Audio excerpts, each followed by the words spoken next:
whaatalofa whaafelo i atu le pa i o le puleanga. Whaafonfonga tāpua i le tamaa le puleanga, whaapel puleanga i ona tūlanga whaalupe.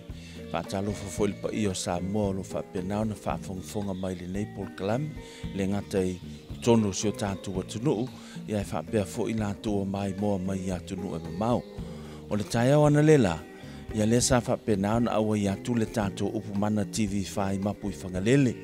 Ia o le Foai sa whaapenao na tau aoina lea, e le fionga le taitai langolango o le puleanga, le fionga ia pātelepio ngalumalemana, ia o se leni, ia na whaapenao na whai mea alofa mai, alo ma Fanau o le fionga Vaillele, ia ua ia a fionga i Tama i taisa, ia ma le tausinga o tua a mātutua o le atunuu o lo whaapenao no pia iai i Mapu i Fagalele, ia ai sila mai o se whaangasolonga lea o le tau aoina ia o LENEI mea alofa ia a wala walu tātou NOFOAGA.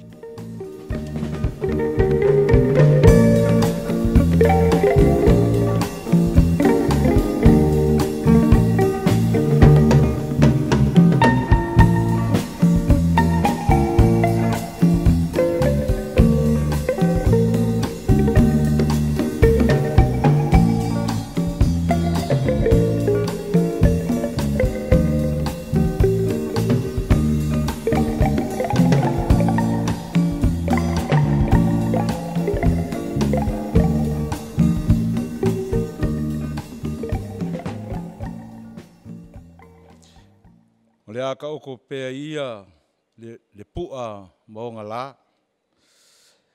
Malalango whaavakele o alii le pa ia o le aso.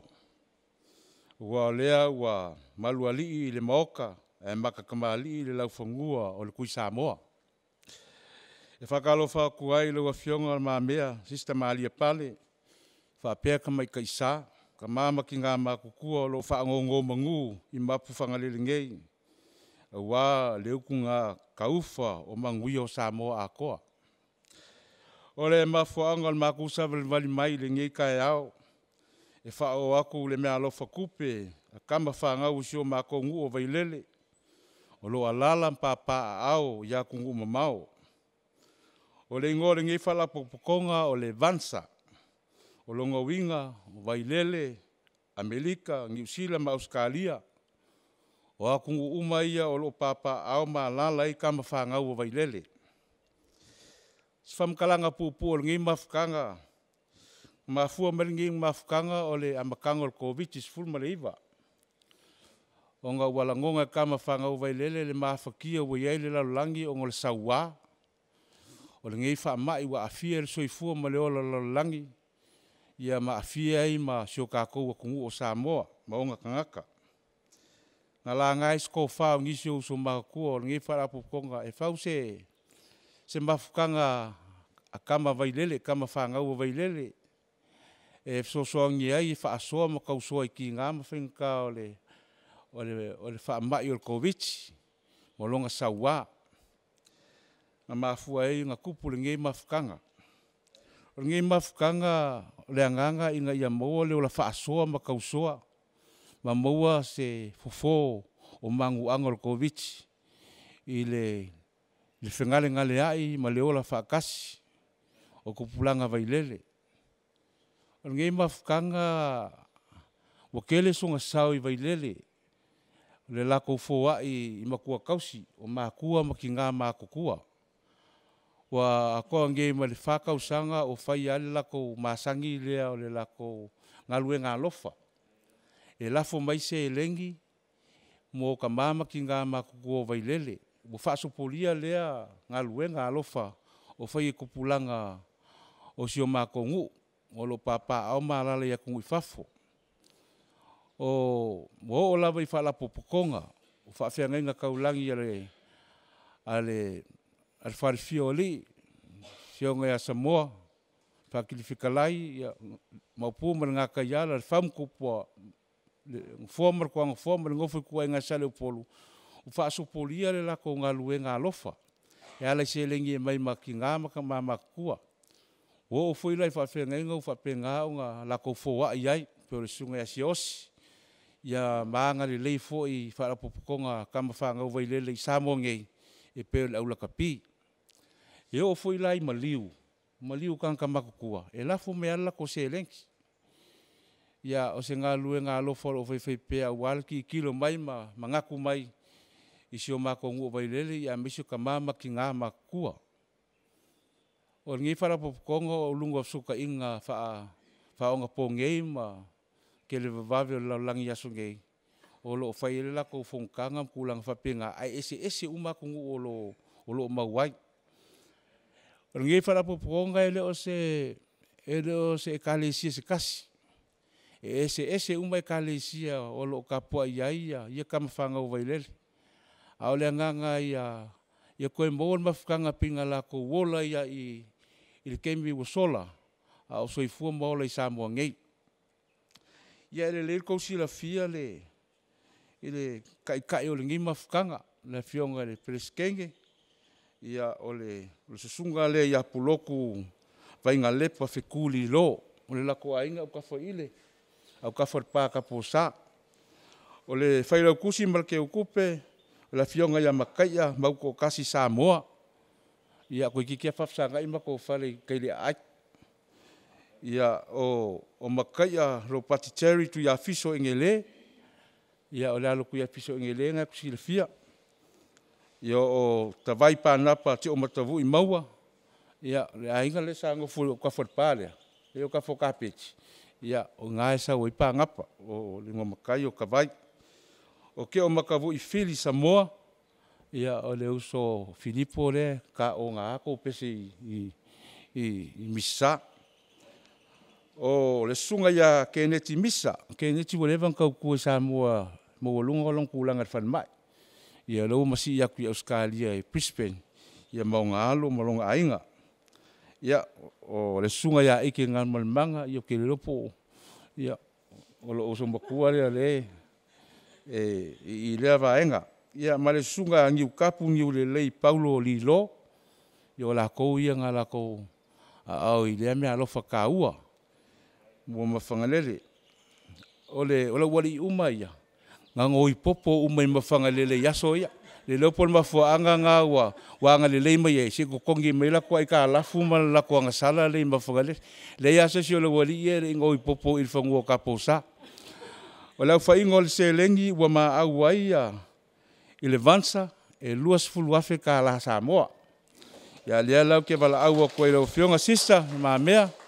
Whionga ka mei kai sa e kau au aku le mea alofa le a kama whangau a Vaillele. Ia whaakingo ai me whingaru ko whionga a warkau singa o ka mama ki ngā o le kako akungo. O re kakalo a kama whangau Vaillele. Paule mea mga o mia la kou whamongu yanga. Ma o kou kakalo, ia ua whaiva mga luenga o lo whea ngai e malako ia kungu I whafo. Ia whamongu ia e ala kou kapua inga. Ai mo moli mai mo onga malo whaanga o kama whangau uma Vaillele. Kou a whionga kama e kaisama le whamalo. I la o kou kaukua makabela. I la o kou whaiva pa ia. O le kausingo ka mama ki ngā o Samoa. E le ngaka ka mai kaisao kākou lava kungu. Ia ka mai kaisao isia kungu o lo whaikaulanga lo lako ola. Ia awa lava kausinga o ka mama ki ngā makukua o le kākou kungu. Ia o le mafuangangan mako solivale mai o le lau ele pa ia. Kau whionga ka mai kaisa. Ia o le whakingonga ngalue ngā lofa sa mama au. Aia kupulanga o sio mako ngu ngi o Vaillele. Marfa o lava whaftai. Feel my sister.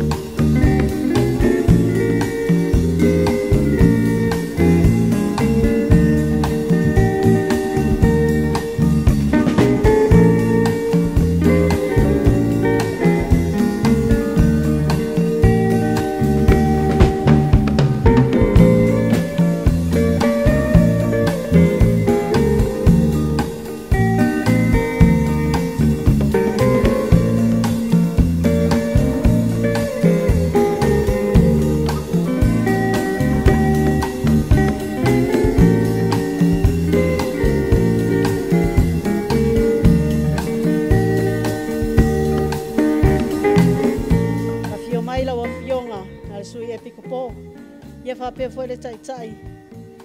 Whale anganga ia pātere sānele o le upumana. Whawhitai la wawhio mai.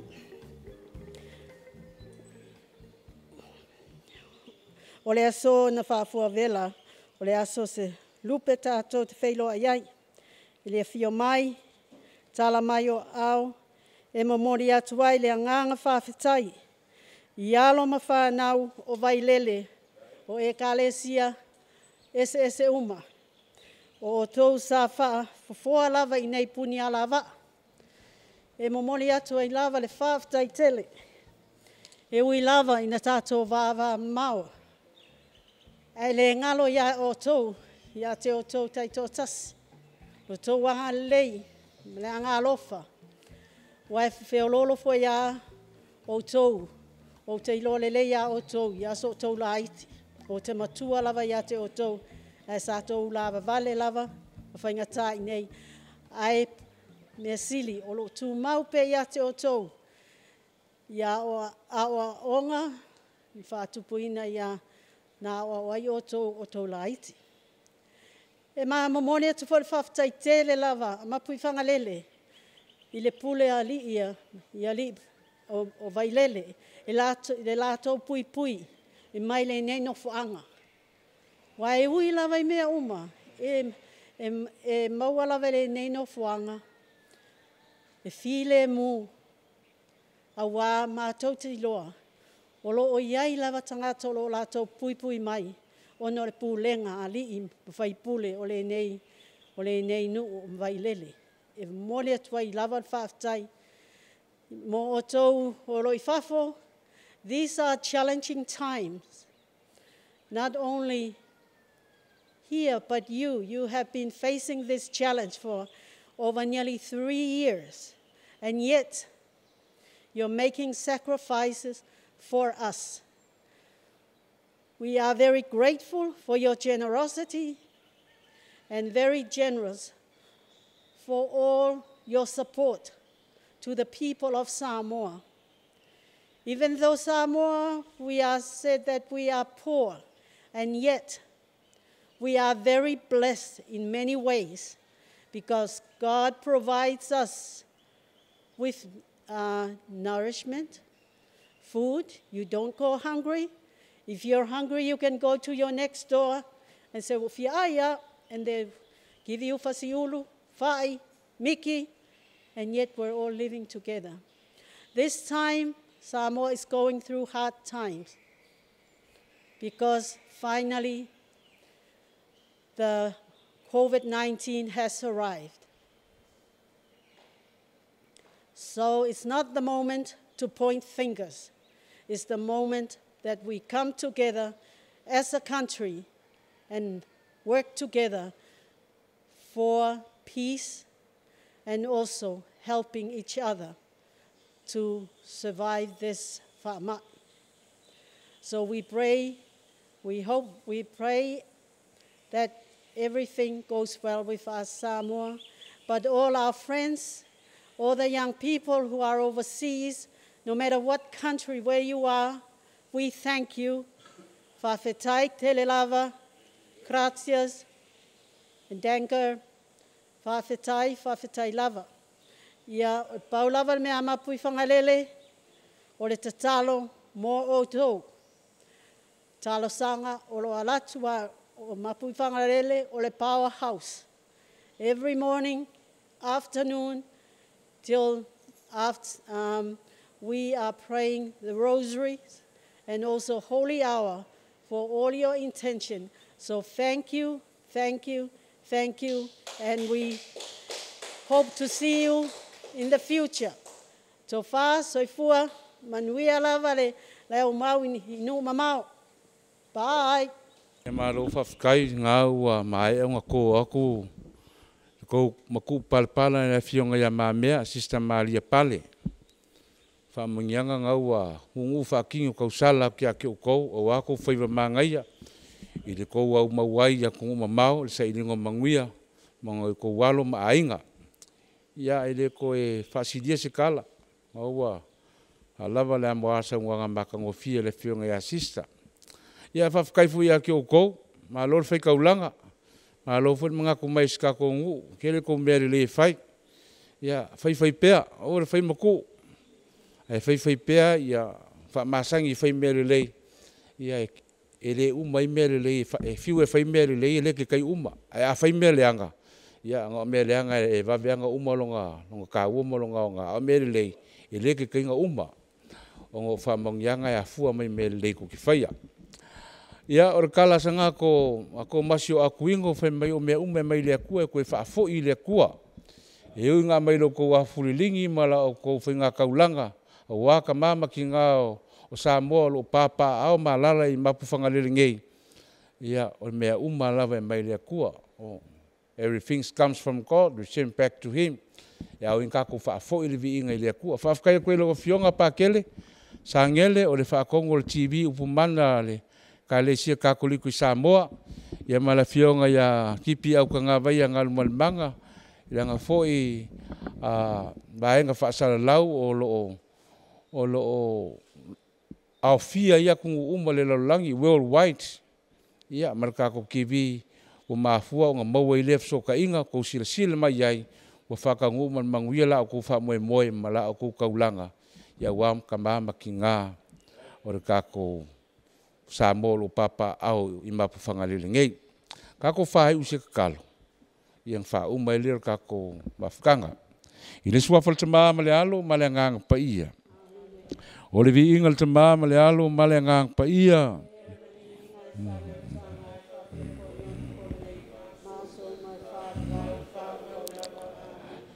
mangongi finga kaulanga I lumo le kua masuasu ongo me mafua mai I ka elo ko loko le faile nganga le lei e ao inga nga abe le kua le vi inga mar faafkai wa ngi me mafua merkangaka o fa fianga le ngang pa ia fa ka mau ai ngai o ko ma e ko fa nga ia faile nginga luenga wa ka mama kinga ma ku sio ka ku ko ia fa manguia le ku ya ki o ko mo ku ainga mo ku fa ngau o lo ko au mau ai ya ku ma o sa ilingo manguia ia mai lunga le langi a ko ma sa mo a ko al puipuinga o ngi fa ma isa wa ia malele alofa o fa ka ma ia le ola ia mamafakia I kanga ka ule moso la ku sa konga ia bave mengi aso ka fie e se ngi luma mal makanga wo fikia le langi ambisi sa mo nga kangaka o mori aku le ngei